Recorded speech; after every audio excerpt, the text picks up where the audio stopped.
we need to wake up to the person that we are, the real you. You need to wake up to it. And that is why I have Rantiade Benson-Idahosa here. Before I yield the mic to her, I want to read her brief bio.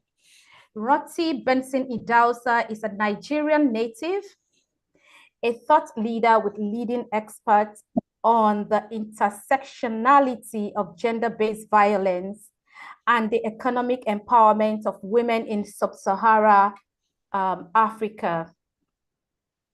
She is a trained English barrister and American lawyer. Her work has been featured on multiple national and international news outlets, and she has received numerous awards. Recognizing her expertise, which she learns as a strategist, advisor, a consultant to organizations, as well as state, national, and international governments. And Rantiade is an activist, a published writer, a researcher, podcaster, and speaker. Ms. Benson-Idahosa also serves as an identity coach and guide, helping others awaken to their divinity. Ladies and gentlemen, once again, drum rolls as we welcome Ms. Benson-Idahosa to the family meeting. Guys, I hope that you know that it is not a common opportunity, as in to have Rantiade in the house. So I need you to celebrate her once again. Don't tell me it is too much. She deserves it. If you follow her on the social media, you know that she's doing a lot when it comes to awakening people to their divinity. And that is going to be the experience today. So, Rantiade, do you have anything to say as you join us this evening? Yes, first of all, it's my absolute pleasure to join you. Thank you so much for inviting me to your community and for the opportunity to be able to share as much as an open book as possible. It's important to me to be able to share from some of my life experiences so that other people who are in the same position can understand that there is hope, that there is light at the end of the tunnel. Actually, you don't even have to wait to the end of the tunnel. There's light. There's light right now. So it's my honor to be able to be here with you. Thank you for the warm welcome, all of you. I'm honored. Thank you, and I love the fact that you also you try to correct that light at the end of the tunnel. I believe that we are light, and even in the tunnel, we should shine our light. So the darkness in the tunnel is not permitted to dim our light. You know, we can still shine our light even in the dark tunnel. Thank you very much, and I'll be very excited to hear about you today. So let's just start. Somehow, after COVID, you know, during COVID and after COVID, there was a shift and there was a disruption. And a lot of us found ourselves in an area, in an environment, or in a society that we did not even understand. In fact, our government had to, our thought leaders and everybody was just trying to make things work and all. And currently, if we are sensitive in the spirit, if we are sensitive about everything going around us, we will know that there's a shift happening again. And it seems that the world is changing again and we are experiencing a shift. So there's a need for us to awaken as human beings. So for you, what does it mean to be awakened in simple terms? I want us to start from there. First of all, that's a great question, and you know, there's multiple perspectives from which we can see or look at what's currently happening in the world. You know, many of us are sleepwalking through life. You know, I feel like, you know, during COVID, but many of us were indoors, and some of us never really returned, 100% to participation, in our own lives. And, for those of us that were already introverted or already, dealing with a lot internally, COVID was very traumatic, for some of us, myself included. And, so this idea of coming out now, right, of awakening, for me, is really awakening to your divinity. And I don't necessarily like to use the word when, yeah, I think sometimes people are a little bit, when you use the word awaken, people are like, this sounds very somehow, this is not Christianese. It's not Christianese enough, but awakening is really remembering. It's really remembering who you are, understanding that you are divinity, that your identity is not your label, right? So many of us have gone through life, and when people say, who are you? If I were to ask you, now, who are you? Many of us will describe ourselves by what we do. I'm a mother, I'm a teacher, I'm a doctor, I'm a trader, I'm an entrepreneur, as opposed to who you actually are. And so the process of awakening is remembering, is having something ignite within your spirit, and remembering that you are actually divinity, and then acting as that divinity, ultimately imaging the breath of who God is in the world. Imaging the breath of who God is. Can you explain that? Can you explain that to us? Because yeah, just like you said, Christianese, we don't really understand some things. So can you open us up to that breath of God? Right. Right. So when I'm referring to the breath of God, I'm not necessarily referring to the ruach, right, which is what a lot of people think of when you think of in Christian terms. I'm referring. I just want to make sure I'm not frozen, because everyone looks like you're frozen. Can you hear me? Yeah, I can hear you. Can you hear me? Yes. So when I'm referring to breath, I'm referring to breathh, right? The breath of, the expandedness, right? The extension of what spirit God is, right? And so when we think of the breath of God, God is everything in everything at the same time. There is nowhere that God is not, right? So right now, God is in this moment.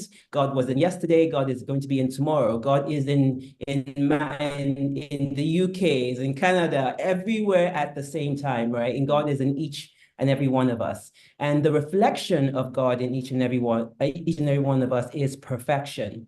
And we are an extension of that perfection of God. So meaning that if God is love, joy, peace, patience, kindness, goodness, long-suffering, hope, restoration, connectedness. That means that as an extension of the magnificence of God, as the brilliance of God, we are love, joy, peace, patience, goodness, kindness, right? But what tends to happen is that we go through life, and depending on our experiences, whether they're a result of the environment, whether they're a result of our conditioning, whether they're a result of our experiences, we then become labeled, right? And sometimes those are labels that we give ourselves. Sometimes they're labels that people have placed upon us, and we move further and further and further away from the breath, right, of who God is, and by extension, the breath of who we are. So think of it this way. And I like to use this image, right? So assuming this is a full cup of water, assuming this is God, the source of all things, that is in all things and is all things, including being everywhere at the same time. And this is us, right? So as an extension of the magnificence of God, we are in a separate container, but we contain all of the characteristics of God, right? So I'm sure most of you would agree with me that everything that came out of this cup is exactly the same thing that came into this cup. And so this is who we are. But as we walk through life a lot of times, and I couldn't find my food coloring, but I found I found some no Maggi in my pantry. But what tends to happen in life is as we go through life, we get diluted, right, with different experiences. Our conditioning, our labels. People, might look at us and call us something different than we're not.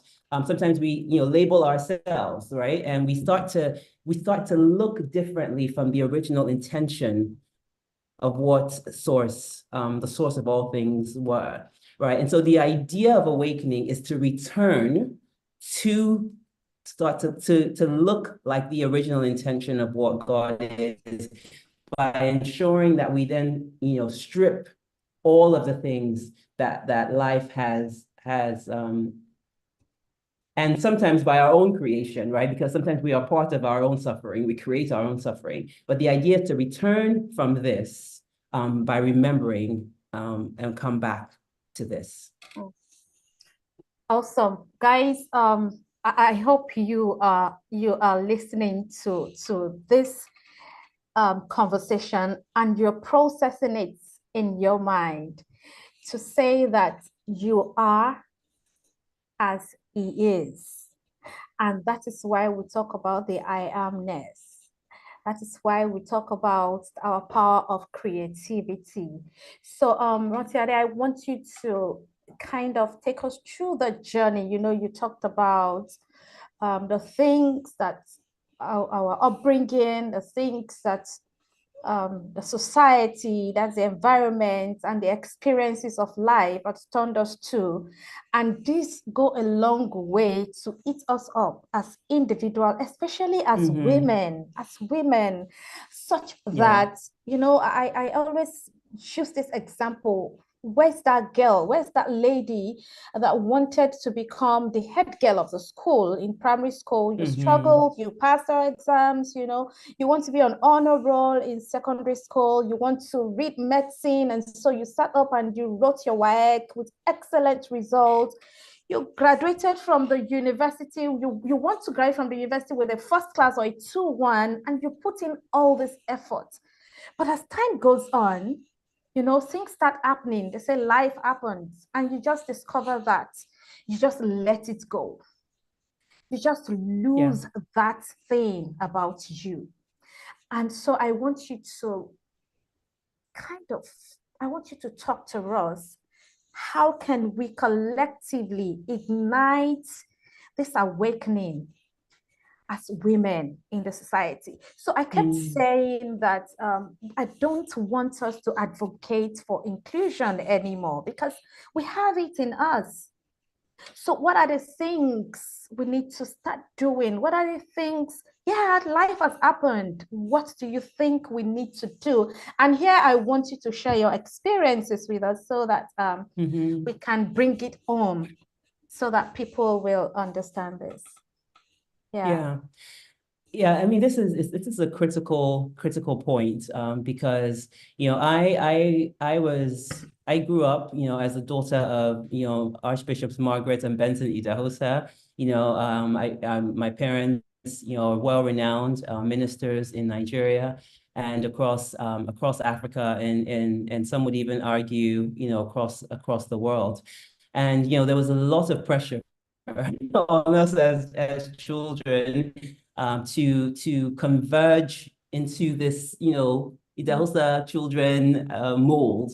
And I was a child who was never conforming. I was always that one that was very, very early on labeled as rebellious. I've always been and still I'm considered by many to be the black sheep or the black sheep of the family. And I've always had my own mind. I've always thought in my own independent way. And if something didn't make sense to me as a child, you needed to explain it to me until it made sense, because I don't just accept, I wasn't just accepting things because somebody said that was what it was.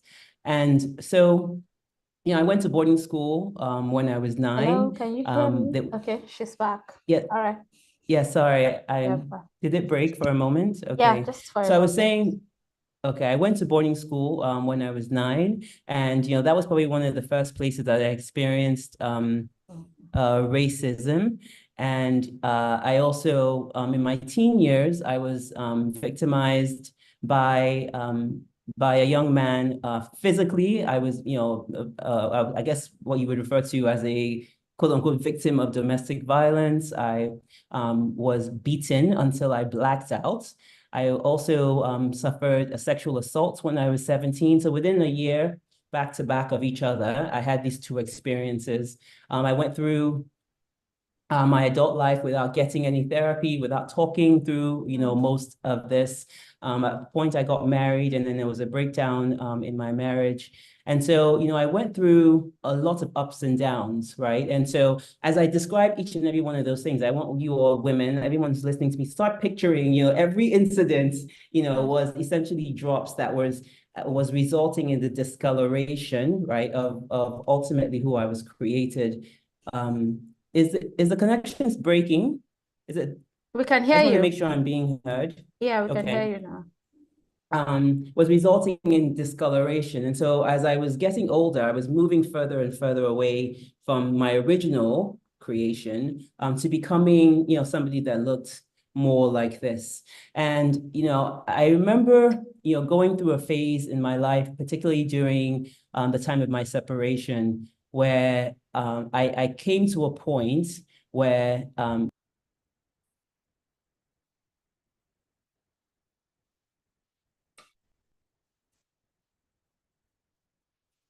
Okay, I think we lost Rantiade. Guys, I want you to, if you have questions, you can raise up your hands at the course of this meeting. And if you want to ask the questions in the chat room, let's drop our questions. Can we all still hear me? Can we all hear me? I think we lost her. So, okay, thank you. Thank you. I think we lost her. Okay, she's back. Okay, am I back? Yes, you're back. Okay, let me try to switch to a different Wi-Fi. Those of you who are in Nigeria, you understand the struggle is struggle is real. The struggle has been like that in the last few days. Struggle is real the last few days.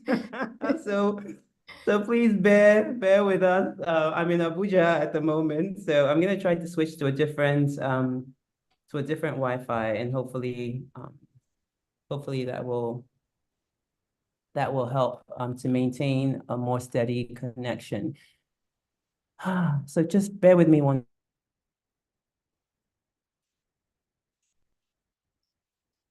Let's drop our questions in the chat box. Remember what I always say, our realities are different, and I might not know what is on your mind. So let's drop our questions in the chat box, or we raise up our electronic hands to ask questions.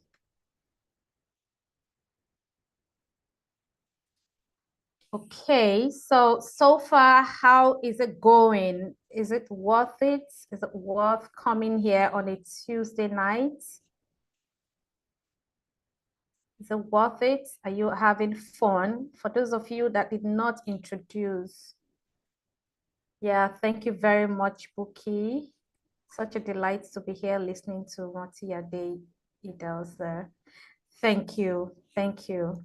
Yeah, it's good to relate, at least when we hear from people we see at the top, then we'll come to understand that, oh, it's not only me. Oh, we have people who are also experiencing such things. And then that pumps our courage to say, if this person can do it, then I can do it. And that is majorly part of the objective of this session. I intentionally wanted us to divert from what the United Nations talking about, inclusion, inspire inclusion. Yeah, let's inspire ourselves to tap deep into our divinity, to understand the power that is within, and by all means, come up to do that which we had always wanted to do, not allowing anything, not allowing the culture or the society or the experiences of life that we had, not allowing it mar us out of what we are supposed to do. Yeah, yes. Yes, she shares her story on Instagram and you want to follow her so that you get all those inspirations every morning. So that there are a lot of things that women go through, and this is why um, the United Nations feels we should be advocating for inclusion. But I have seen the likes of Okonjo-Iweala, I have seen the likes of Dora Akunyili doing what they want to do, and the world is noticing them, and the world has no option than to bring them to limelight. So if you're able to do it, is it going to be easy? No. Are people going to criticize you? Oh, of course, people are going to talk about you, but you need to be determined to do and to achieve. Like I said the other time, when you know your worth, when you know what you carry, nothing should be able to stop you. Nothing should be able to stop you. Is Roti back?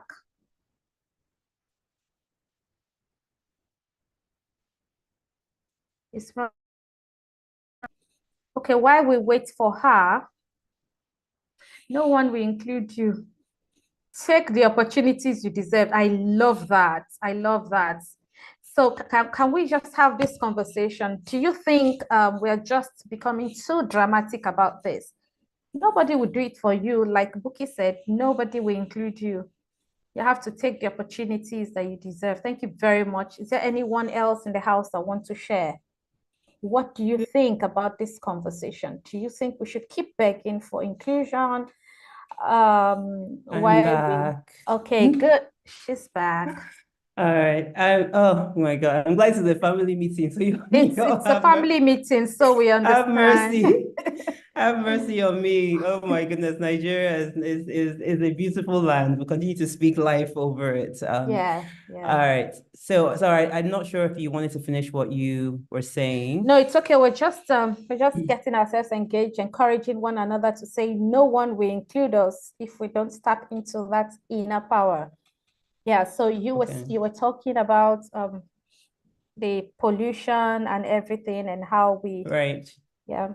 Yeah, and I think on the point of inclusion, very quickly, I want to say something before I forget, which is that we've never been excluded, right? So Mm-hmm. I think there's systemic injustices that have again diluted the voices, muted the voices of women to the point where we appear to be excluded, but we need to be as we start to step into the breath of who we are and step into our divinity, we will start to take that positioning in a way that ensures that our voices are also heard and incorporated.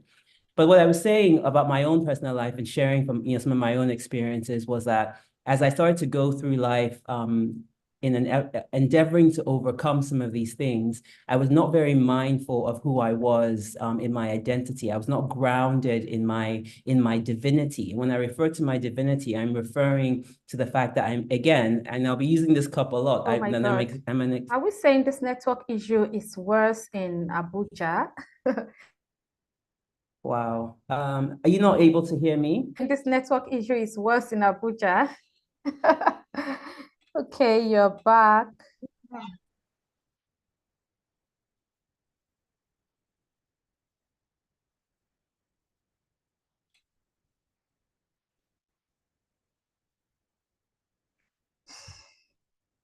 You're muted.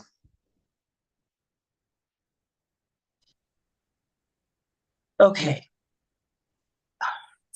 Okay. Now I'm on my mobile phone. Okay, So okay. um let me leave from the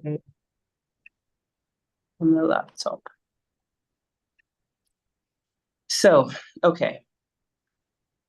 So anyway, essentially what I'm saying is that as we start to go through life and we start to have certain experiences, many of which I mentioned going through. I hope you all were able to catch that. I mentioned, being bullied, being a victim. At the time, I used to refer to myself as a victim of domestic violence. I was also sexually assaulted. Both at the ages of 16 and 17, I went through a separation and the breakdown of my marriage. And all of these things were traumatizing for me. And as I was saying, it resulted in me starting to walk through life with this sort of mindset and mentality, very, very different from the God source who I was. And so it wasn't until I started to, during the process of my separation, where I was going through some of the deepest, and if any of you have ever been in a situation like this, whether it's been a platonic or a romantic relationship, or whether you've had to grieve the loss of something or someone in your life, then you will understand exactly what I'm speaking about. And it was a time of deep groaning of my spirits, to the point where I've never been somebody who had ever even considered suicide, but the thoughts, I started having suicidal ideations. I started feeling extremely disconnected from the groundedness and who I was, because of the kind of agony and pain that I was going through. And, at that point in time, I remember sitting one night and just crying out to God. And I was, quote unquote, a Christian at the time. I was raised in the family that I was raised in. And I think I felt so disconnected from myself. I remember just crying out to God, and I'm hearing the voice of God ask me this question: if I am all that you have, can I be all that you need? If I'm all that you have, can I be all that you need? And at that point, I had a 3-year-old. I wanted my marriage to work. I was concerned about the fact that, I'm from, this Idahosa family. Was everybody going to stay? I had all these thoughts running through my mind. I didn't want my marriage to break up, even though the circumstances were such that I would not recommend for any woman in that situation to stay in the marriage.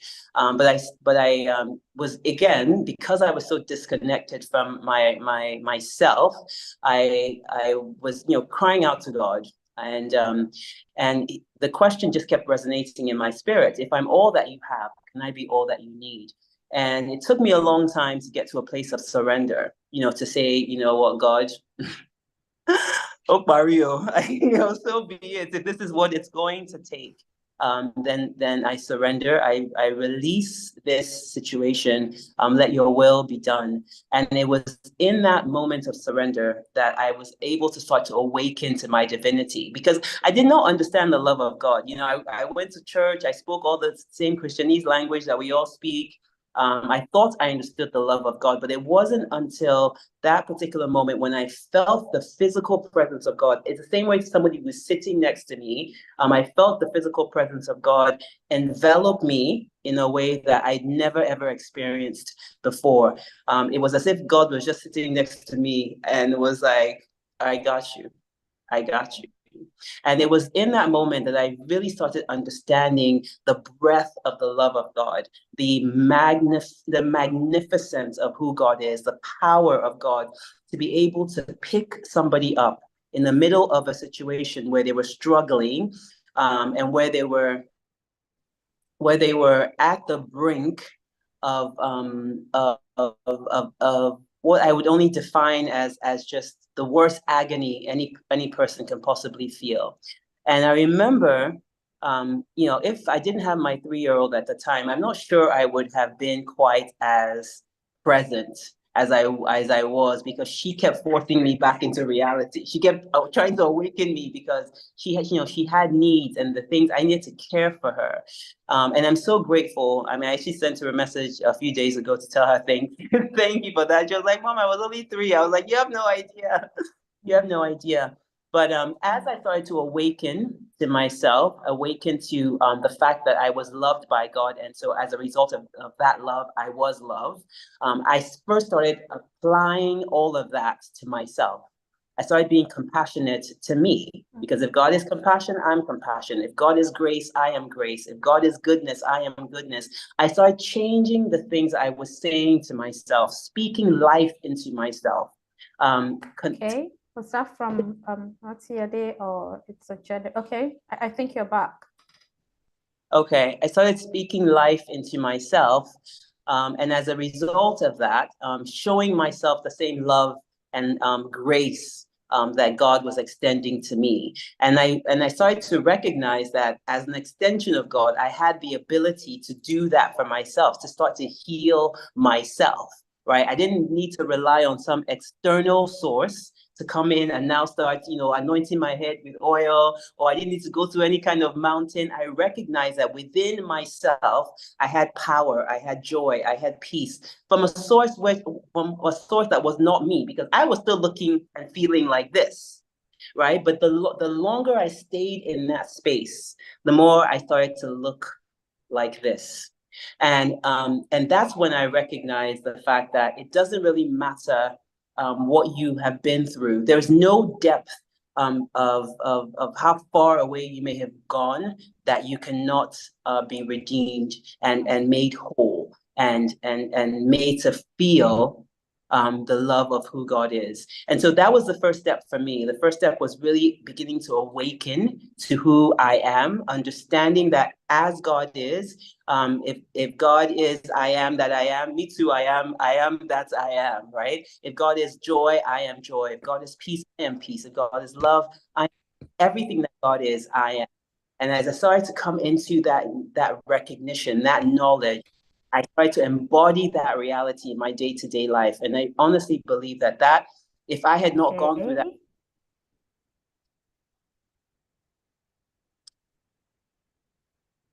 if I had not gone through that situation, I would not be the woman that I am today. And are we still having some issues with the connection? Because I No, keep no, we hearing. can hear you. We can hear you now, but at some point you went off, but you're back now. Okay, because I mean, I'm in the chat, people are Okay. saying that, but all right, maybe I lost you for a moment. I can hear you. Okay, great, thank you. All right, Same awesome. here. I can hear her clearly. Oh, all right, Okay. all right. In fact, we didn't lose at any point in time. Oh, really? That means my own network too is. So wow, thank you very much, Rantiade, for sharing your journey, and thank you for being vulnerable. I love the fact that we're all women in this room, and some of us can relate when we talk about marriage and how marriage can either make you or mar you. And I appreciate the fact that you said something about there's no depth of what we are going through that can change who we are. Can you hear me? Seems like I can hear you. okay. So that there's no depth of what we have gone through that can change who we are or who we have been created to be. So I want you to encourage us now, because a lot of women we go through things like this and we just freeze and we just stay there. I think that is where the issue of the forces of the systems comes in, where that's the dilution of our voices. That's where it comes in, because some of us, we just go through these experiences and they just say keep quiet, and you just keep quiet, forgetting who you are. Now we are here, life is changing. In fact, I think one of my friends here were talking one of these days, and I was like, I can imagine when we grow up and we become grandmas, who have grandmas that can code. I was just trying to picture the future grandmas, not the ones we have now, and I was like, it's going to be very interesting, where we'll be competing with our children in the marketplace, and we can only become that if we're able to work on ourselves, if we're able to come out of the mess that we have found ourselves. And a lot of times when we talk about things like this, people just look at you like, is it possible? Or because you're a coach, or because you're a counselor, or you're just motivational speaker and all. So I just want you to talk about things like this, how that women need to wake up. Life is shifting. life is moving, a lot of things are evolving, and we need to pay attention. Even in the religious sector, in the religious setting, we need to pay attention. I want you to talk about all those things and some of these errors that we are running our lives with. Yeah. Yeah, I mean, I always like to say that it all begins with you, right? Everything that you need is already in here. You imagine, when you look at the world, right, and you look at the magnificence of, something that appears to be as simple as the sunset or the sunrise, or you look at the clouds in the sky, and you look at the intricacies of what a plant is made, the process of photosynthesis, and then you imagine that you have the creator God who took the time to invest in the minutia, the smallest details of all of these things that we take for granted all the time. The fact that oxygen and carbon dioxide are working simultaneously to ensure that we're able to breathe and breathe life into things. And then we look at ourselves and think, oh no, we're not that special. No, you are absolute brilliance and magnificence, right? And so when we start to think of ourselves in that way, we start to recognize that the things that happen to us are some of the things that are our greatest testimonies. I would like to share about the story about the man whose 4 friends lowered him through the roof in the Bible.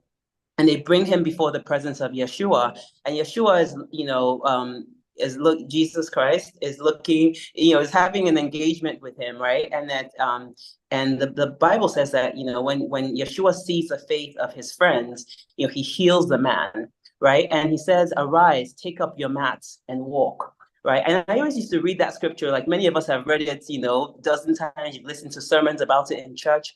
And I was like, why would he still need this mat? Why does this person still need to carry the mat? Why would Yeshua? That would be the first thing that I'd be leaving at the house of whoever's roof I was apologizing for that that my friends broke to get me in, right?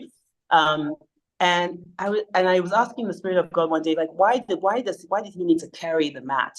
And what God showed me was that the mat becomes, as something that had held him bound, as something that was a reflection of his pain, of his history, of everything that had happened to him. The reason why he needed to carry that mat is because wherever he would go with the mat, people would recognize him for that mat. And they would say, isn't this the man who, well, he's now walking, he's now healed, he's now whole. They would not ask him questions, right? And that mat becomes a representation of the power of God, of the goodness of God, of the grace of God upon our lives. So wherever you carry your mat to, people see you with your mat. When I'm right now, I'm referring to your scars, your wounds. As I'm talking to many of you today, you are listening to me. The Spirit of God is awakening something within you. Something within you is saying there is truth coming out of it. There is healing that's happening right now. I can tell you that because I can sense it. I can feel it.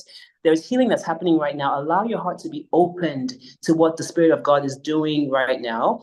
And when you carry your mat, when you carry it with pride, as I have in this event, as I've told you some of my stories, I've shared with you vulnerably things have happened to me. As you start to carry your mat, you then become a representation. Your testimony becomes hope to somebody else.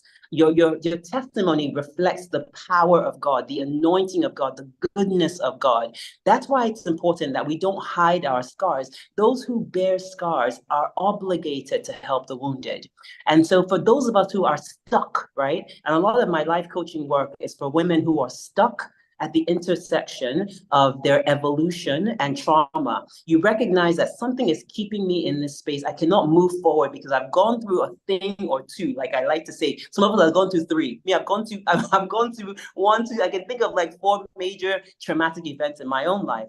But if you've gone through a thing or two, it's important that you understand that there is wholeness, there is healing on the other side, right?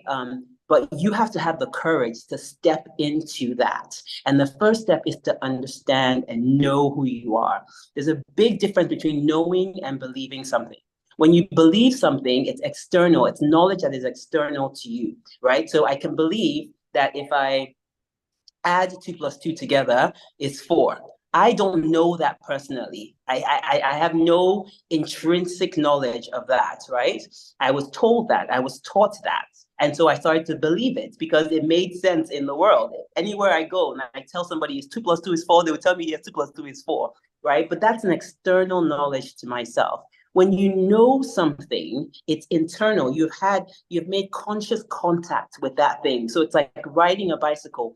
Nobody can teach you how to ride a bicycle. You can read as many manuals as you possibly can, but until you actually get on the bicycle or get into a swimming pool, you will not be able to learn how to swim. You won't be able to learn how to ride a bike because you have not yet made conscious contact with that thing. When you've made conscious contact with your divinity, when you've made conscious contact with your spirit being, then you have a grounding. Nothing can shake you from the love of God. You will know when the Bible says that there is no height, no depth, no, I'm not a pastor, but all the other things that it says in that, there's nothing that can ever separate you from the love of God. When you start to believe all of these things, right, which comes from your knowing, you will then start to reflect that in the world, right? So I think the first step, like I said, is to come into a space of recognizing that you are divinity. And the second step is to start to find that process of healing.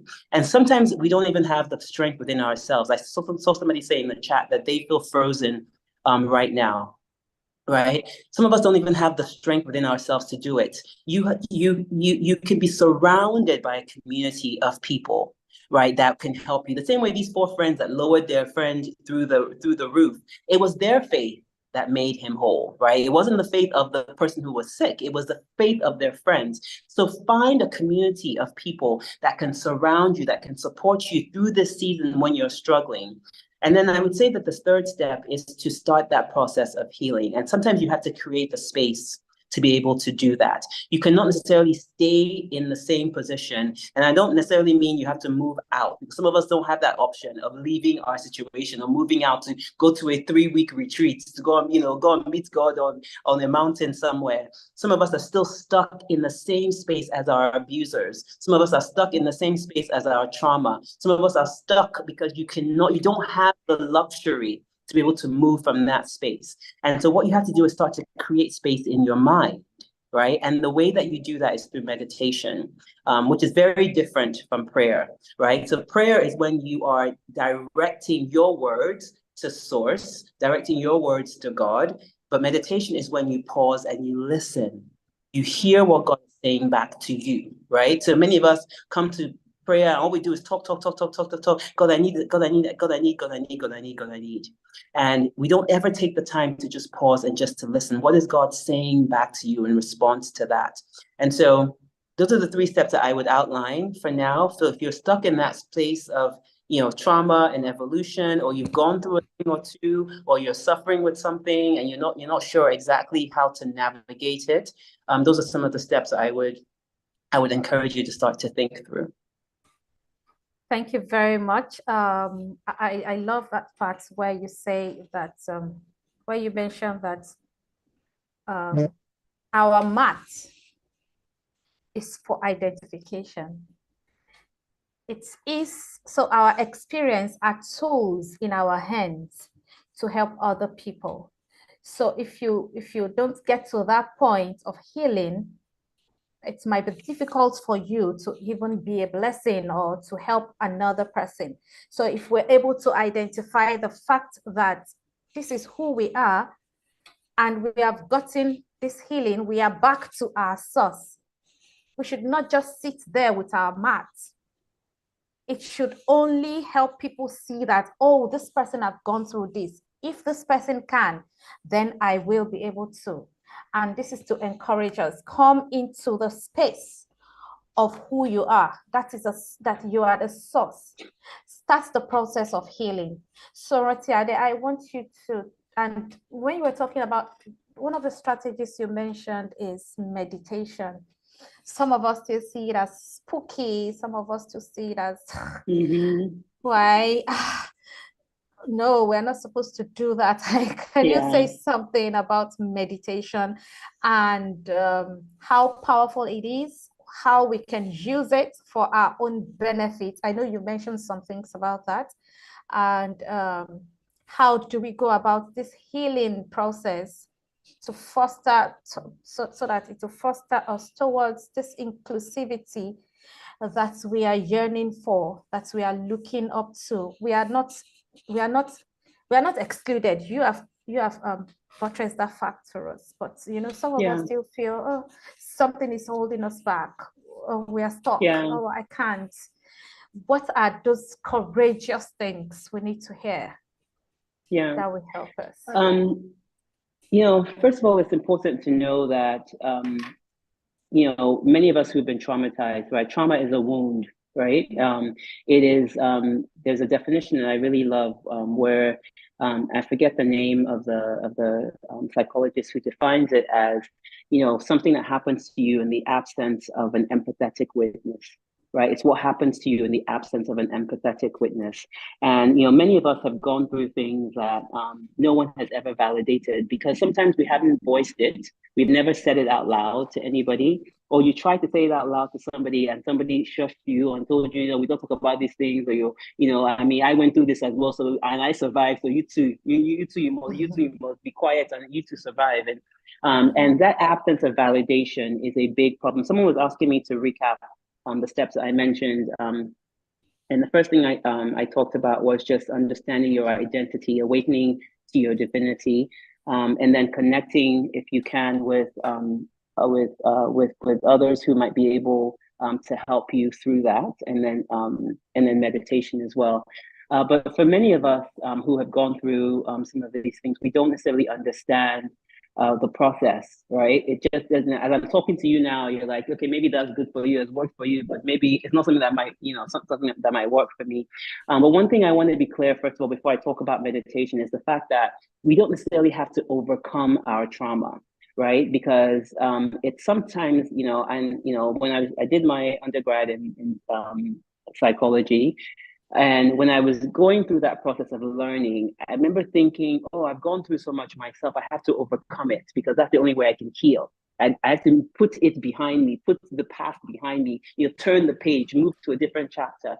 And what I started to recognize as I've gone through the process of healing myself is that you can actually incorporate your trauma as part of your life. You don't have to overcome it. It can actually be a useful resource, right, for you. So for example, tonight I'm talking about the things that I've experienced. They don't have the same emotional charge that they used to for me. That's because I've actually gone through that process of healing, but I can pull from them. I can pull the lessons from them, right? So I know that I'm not going to put myself in a situation like this anymore, right? Like I did perhaps in various relationships that I was in. There are lessons that I learned that I can pull from that are connected to that trauma. So you don't necessarily need to put the entire thing and overcome it. You can incorporate it into your life, pull from it when it's helpful, and then put it aside when it's not helpful, right? So the idea is to ensure that it no longer has the emotional charge that's associated with when it was actually a full-on trauma, right? And so the process of meditation for me, I always think of meditation as where your spirit being meets with your divine being, and you both meet with the divinity, right? So in other words, in simpler terms, it's just where you as a human being, the spirit part of you, connects with God, with the spirit of God, right? So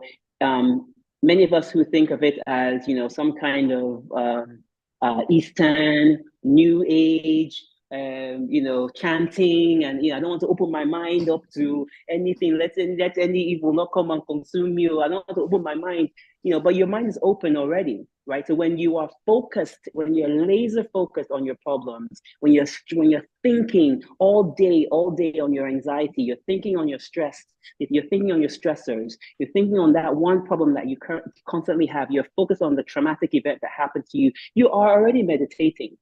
You're meditating on your trauma, right? So why not reverse it, right? And start to meditate. If you need to meditate and you want to start by meditating, if you're a Christian and you want to start by meditating on the Word of God, absolutely sure. I think that's a good first step. So one of the things I did when I was going through that season in my life is that I put up scriptures all around my house. So everywhere that I looked, because I was being bombarded in my mind by my own thoughts and external thoughts to myself, right? So everywhere, and just being in my mind, any of you who have been through anything that's been difficult like this, there are times when you just don't want to be by yourself, or the times that you need music, or you need something, to just bombard the kind of thoughts that you're having about yourself. And I had to get to a space where I had to make a choice about whose voice was going to be louder in my mind. Was it going to be the voice of God?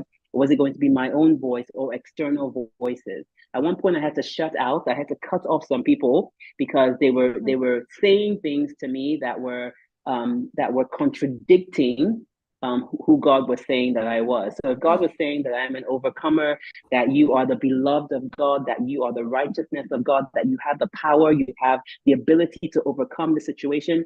And other people were telling me, my dear, this thing will never change. Oh, you always continue to be like this. So you always, if I was hearing those contradicting voices, I had to lower the voice of one so that the other one would be the prevailing voice that I would hear. And one of the ways I did that was I printed Bible scriptures and I put them everywhere around my house, affirmations essentially. And so every time I looked, if I went to the bathroom, there was a scripture there, you are loved by God. I went into the kitchen to cook something, you are the righteousness of God. You are an overcomer. Greater is he that is in you. Everywhere I looked, I was getting affirmations back, right? And so that is one simple tool that you can use. But in meditation, what you essentially are doing is that you're opening your mind to hear from God, right? And it's not, those of us who are, who practice in the way of the way, right? Christ consciousness. I'm listening for the things that align with the Spirit of God within me. Right. So I'm listening so I have, in my meditations now, I have conversations with God. I'm able to talk to God in real time. If you tell me something now, you tell me, please, I need prayer for this. I don't need to go and say, okay, let me go and pray. And 10 weeks later, let me come back and give you an answer. I can actually ask God. I can go into meditation and ask God, what is the answer for this solution? What is the solution that she needs for this question? In her life, and I can go into meditation. I can sit and listen to God, and I'll get an answer, and I'll be able to share it with you. But that's because I've actually trained my mind to hear the voice of God, and that's the kind of thing that can happen when you're in meditation. So if somebody were to say to you, "I can give you the answer to this $1 million question," many of us are looking externally. You're asking other people. Going to your mother, your sister, your brother, your uncle, your auntie, your best friend. Looking for solutions on the outside of you when you actually have everything that you need right here. Every single thing, every answer to every problem, every healing, every hope, every joy, every peace that you need is already in here, right? You come equipped with that. And that's why you need to remember who you are, right? And one of the ways that I've been able to do that, one of the most effective ways I've been able to do that is through meditation. Thank you very much. I hear you say that everything we need for life and godliness has been given to us. We came with that package. And so we don't need to run around to look for what God cannot do, and we just need to tap into that inner power. Everything we need for life and godliness has been given to us. Thank you so much. We need to learn to be quiet in our spirits. I remember when I was going through my divorce, even the scriptures, Rantiade, you use the scriptures. I was traumatized by most of the Bible passages. I felt I was not even ready to see anything in scripture, So I had to write my own affirmation. I had to write what I wanted, I had to write it. I'm smart, I'm intelligent, they were like my power spot to remind myself who I am and to reassure myself. And I guess that was where the strength started coming in. So I said, this is who I am. I used to be like this. What's happening to me, And so guys, as many people, as many ladies that are listening, that are here in the house, if these things happen to the best of us, so you are not the only one going through all this. And Rantiade has just shared how she has been able to go through and navigate that journey. Yeah, ladies, we like to talk. We like to talk about it. We want people to, pity party can be very boring. Pity party can be very, some of us just want them to be saying, Mele and all that. You don't need it. It is a time to go inward and tap into the source and ensure that you're present in your every moment so that you're able to pick the signal. When it is becoming negative, let that power that you have inside you raise a standard against it by speaking the word to attack it. I think that's what the good book said when it said, when the enemy comes in like a flood, it comes in and it seems as if it's going to choke you. And he said, the Spirit of God raise a standard. And that's that inner spirit, that inner strength that you have. When you speak the word, it raises the standard against it. And all you need is just the mustard size of faith. And you will be surprised that you will shut that thing up and you'll be surprised. And that is where consistency now comes in, because it will always come to test if, let me try again. But if you consistently use the word, and that is why we're talking about affirmation. Affirmation is a very powerful tool that can help you on this journey. I want you ladies, I want to see us in the next 10 years when we have become grandmas and we are still vibrant, we are sitting in places, we are in charge, we are taking over, our children see us and call us blessed. We don't allow that situation change who you are, because that is what happens. The situation changes us and we lose it, we just give up. This is not the time to give up. You have the power. You're phenomenal. Remember what I said when we started, that give a woman anything, she multiplies it. Not Ibukun Awoshika alone. No, you Arit, you Buki, you Adejoke, Obi, Victory. You have the power. Everything you need has been given to you. And that was why Rantiade started with the breath. That was why she started, so that you will understand your source, know where you come from. And not until the breath leaves you, it is still there. You are the one sabotaging it. Yeah, situations of life happened, but can you now go back to who you are so that you can take your place in the marketplace, so that you can take your place in the society, so that you can be who God has called you to be. One of my mentors will always say that the mortuary or the cemetery is the richest place, because I'm sure for women, we just a lot of women have died with that potential. A lot of women have died with that thing that God has given unto us to explore and to be great in life. And this is a call. This is an awakening. This is to inspire us. And this is to say we need to be intentional in everything. Be present in your moment. Yeah. Your mind is very powerful. So Rantiade, I want you to talk about the power of the mind as we round up. Can you just educate us on the conscious and the unconscious mind and how this manipulates us? That's the unconscious mind, and how we should, because I believe that knowledge, just like you said, it's a knowing. So when we know that, then we are equipped with that power and the strength. Yeah, thank you very much, Rantiade.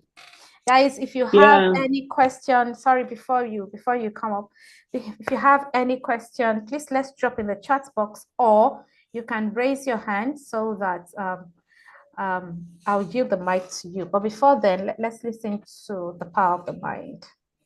Yeah, you know, the mind is extremely powerful. There's a, but most of us, the reality is that most of us are being ruled by our subconscious mind. And that is the mind that makes decisions, as choices. It's the auto-programmed mind. So think of, how you logged on to this Zoom meeting tonight. Most of us didn't have to sit and start, looking through a manual, going step by step by step. Many of us have logged on to Zoom many, many times. So you just go on autopilot, right? You just click on the Zoom link, you click your mute, your unmute, and then you're back, boom, you're in the meeting. Same way when you're going to work, right? Sometimes when you're driving and I don't know if this ever happens to you. It happens to me, sometimes I'm under a lot of stress where I somehow end up getting to work, but I don't even remember the process of moving from one space to another. There were 5 minutes that just went by where it was just blank, but I was still driving. I was still conscious, physically conscious in my body. That's because your subconscious mind was in autopilot, had taken over that particular moment. And most of us are being ruled. 95% of our lives are being ruled by ourselves, resulted from our experiences, from our conditioning, from our environment, and we're not actually mentally aware. So the idea is to move from your subconscious mind that is an autopilot, making decisions and choices for you. So for example, if you've been traumatized by something, you might be acting out in that way because your subconscious mind is now making decisions and choices for you. So you might be the kind of person that says, oh, I will never, ever, get married ever again, right? Because of the things that are happening in your subconscious programming that have resulted from a traumatic experience that you might have gone through. So the idea is to awaken, right, by moving from a state of subconscious mind control to conscious mind control. And then there's another step, right, is when you're in your superconscious, that's where the God mind is, where you're constantly in a space where you are able to stay connected. You're able to discern the mind of God on the earth, right? But most of us are still in our subconscious mind. And that requires, to be able to get out of that space, it requires breaking that habit of being yourself, right? So when you change your mind, you're able to change your life, right? So it's this idea of reprogramming your unconscious thoughts, right? So that you are not just spitting out and acting in a way that is actually not within your control. So it's a matter of being self-aware, understanding why you do the things you do, why you say the things you do, why you are acting the way that you're acting, right? So it's reconditioning your mind, reconditioning your body to a new mind, right? And so I mentioned meditation earlier is where you can reprogram your thoughts, right? Who do you want to be? Who do you not want to be anymore? In meditation, these are things that you can actually start to do. It's like telling yourself a different story, but it requires self-awareness. It requires understanding that I'm acting this way because my subconscious mind is what is actually in control at the moment. And I think another thing that's important to understand is that there has to be, right, as you're going through this process of reprogramming, there has to be coherence, right, which is where things are in alignment, where it's a state of homeostasis, of balance, right, between what you are feeling in your heart and what your mind is thinking. But in addition to that, it also has to be, there has to be coherence between what you are speaking about yourself, right? So even if you are feeling in your heart that, okay, I want to be healed from this trauma, I want to be a different person, I don't want to show up as angry, I don't want to show up as depressed, I don't want to show up as frustrated, I actually want to live the fullest version of who I am, I want to return to source and reflect this energy in the world. What that is going to require is that your heart has to be feeling the same thing that your mind is thinking, right? So if you are feeling, I want to be whole, but your mind is thinking, I can never be whole, I can never be whole, nothing can ever heal me, this thing is never going to change. If that's what your mind is thinking, what you're essentially doing is putting out positive and negative energy, and they just balance each other out. It's like magnets, and they just become neutral, right? You neutralize the energy that you're putting out there. But the worst part is when your mouth is actually speaking something different as well. So I maybe even if my mind and my heart are thinking in the same thing, they're in coherence, but my mouth is saying, oh, I can never actually be this thing.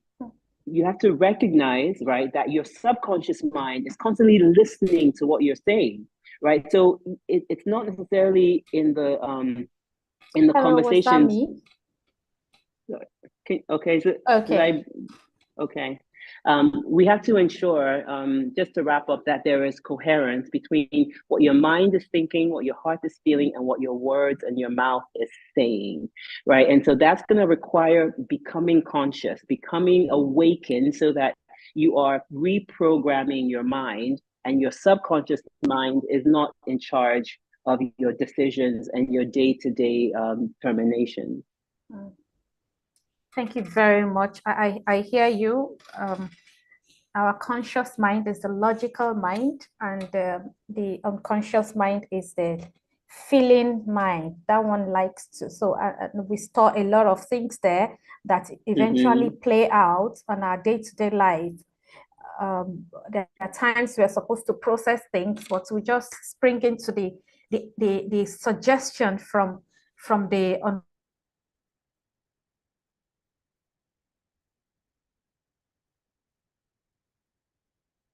without thinking.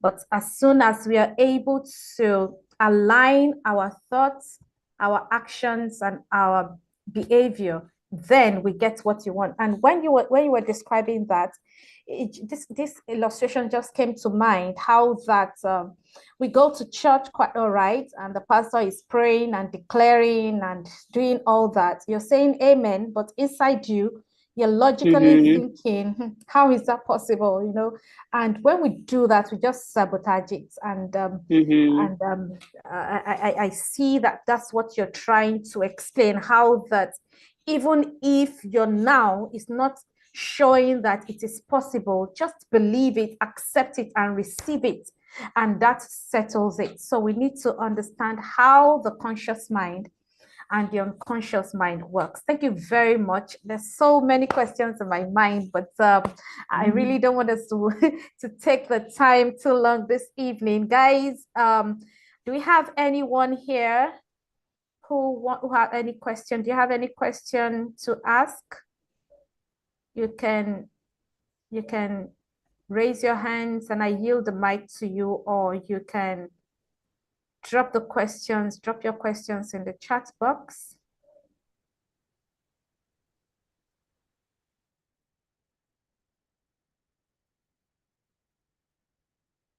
Day for your time. We appreciate you and I celebrate you for all you do. Thank you for being a strong voice on this journey of identity and going back into our divinity.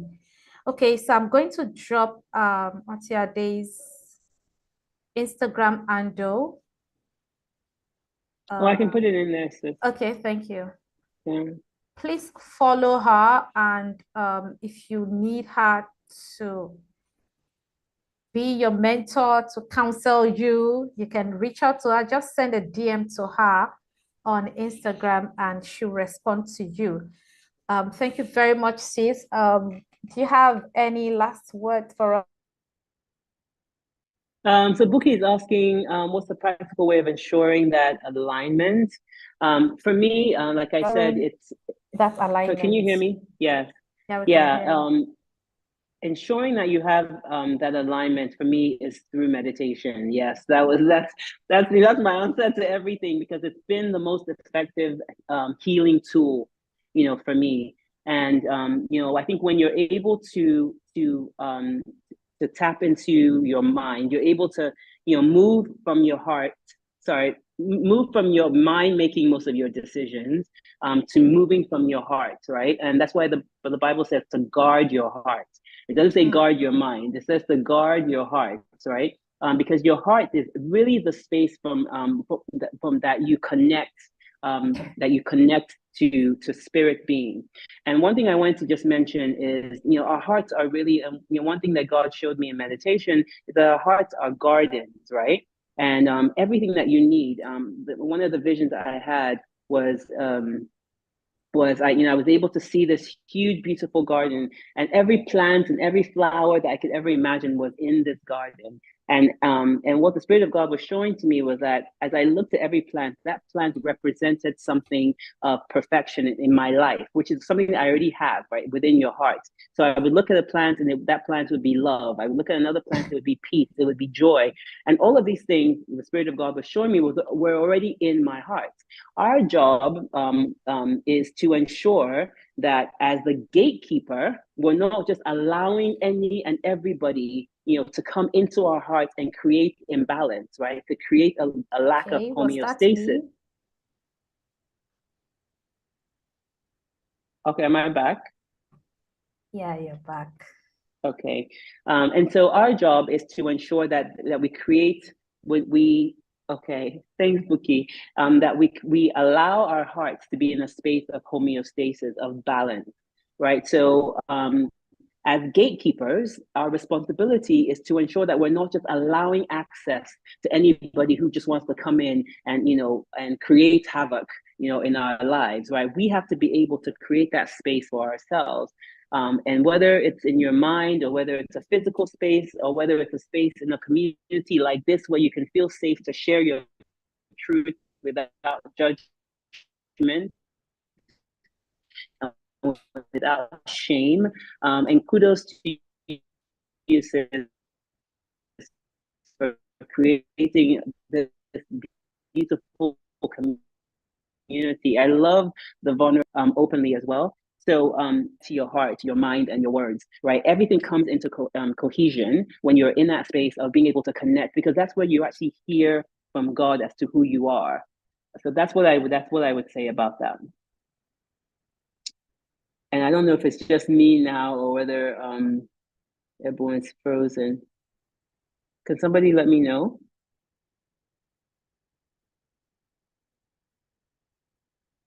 Can you all hear me? Okay, she left. All right, but you can hear me though, right? Okay, so it looks like thank you, everyone. Yeah, it looks like she was streaming it on YouTube as well. So I'm sure when she comes back, she will give us the link. Buki, I only saw one question from you. Was there another question that somebody was asking? Perhaps you can come off mute. I'm looking through the chat to see. Please, do you have any special instruments or music you play? Yes, I like to do I like to do what's called high frequency energy music. And you can, if you're a Christian and you prefer, you can use just instrumentals, Christian instrumental music. But I personally like high frequency vibrational music, which is just music that is on a vibration that is intentionally made to be calm, right? So you can listen to that. But I think when I first started and I was looking for Christian music to use for meditation, I would just go on YouTube and Google instrumental Christian music, and that was what I would play in the background during my meditation. I'm looking see if there are any other questions. No, there are no questions. Okay. Thank you very much. Everyone, you're back. All right. Yes, I'm back. Someone is asking, what is the YouTube link to rewatch this? Okay. Okay. Admin, can you please drop? Okay, are you there? Can you please drop the link to the YouTube? Okay, Buki, I see your other question. How do you meditate? Guided meditation or listening to the Word of God? Or some days I do guided meditation. I have a guided meditation that I created that's just focused solely on gratitude. And that's one way I'm able to just get my mind grateful for all the things that are happening in my life, whether they're positive or negative. I find I'm able to harness the lessons, even in the tough, stressful times of my life, by being grateful for the fact that I'm actually learning something from this. This thing is working together for my good. It's sure it's going to work out for my good somehow. So some days I do guided meditations. Some days I just play instrumental music. Some days I just have quiet. There's nothing at all, no sound, nothing that's happening.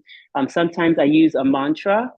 So one of the meditations that I use is where I just speak to myself in my mind, and I speak whatever it is I feel that is quote unquote lacking, right, from my life. And I say quote unquote because, like I said, everything is already here. So this morning I did a meditation at the end, and I am meditation, right? So I just spoke over myself. I am peace. I am. I am joy. I am. I am hope. I am. I just kept repeating all of these things, right, to myself. And that was my meditation for 20 minutes. I just kept speaking everything, life into myself, repeating to myself. So I'm not looking for peace on the outside of myself. I'm not looking for love on the outside. I am love. I am peace. And so I just kept speaking these things to myself. I am hope. I am love. I'm joy. I am blessed. I am grace. So that's one of the meditations I do. That's a mantra meditation.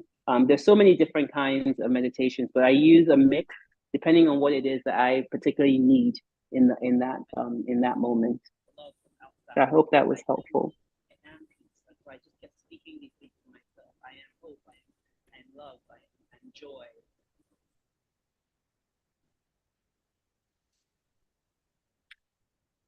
Thank you.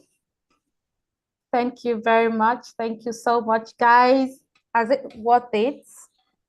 Is this worth your time? Can you please celebrate? Can you please celebrate my guests, Rantiade, Benson-Idahosa? Thank you so much. Thank you so much for feeding us. Thank you for inspiring us. Guys, yes, she has said a lot, and it takes practice, practice, practice. Consistency will help you achieve that level of serenity, that level of peace, that level of alignment that you desire. Like we started with, nobody will come for you. Nobody will do it for you. Nobody will include you. You have to be ready. And for our children, if you are not ready and they see that you're not fit for it, they will doubt it, and they might not even want to respect you. You know, when they say that your children will call you blessed, it is because you are in alignment and they see you doing great things. So guys, please, let's work on ourselves. Let's prepare ourselves for the beautiful future ahead of us. Let's get ready to be the great influencer in the world. I'm not saying social media influencer. Be an influencer in your world. You need to be ready. Everything you need is already in you. Yes, your situation, your upbringing, your environment,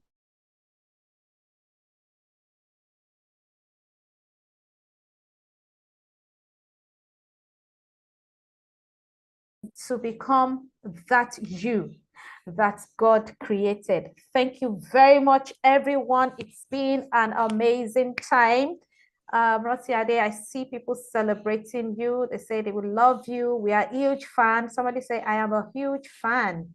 Thank you so much. Thank you so much. Please follow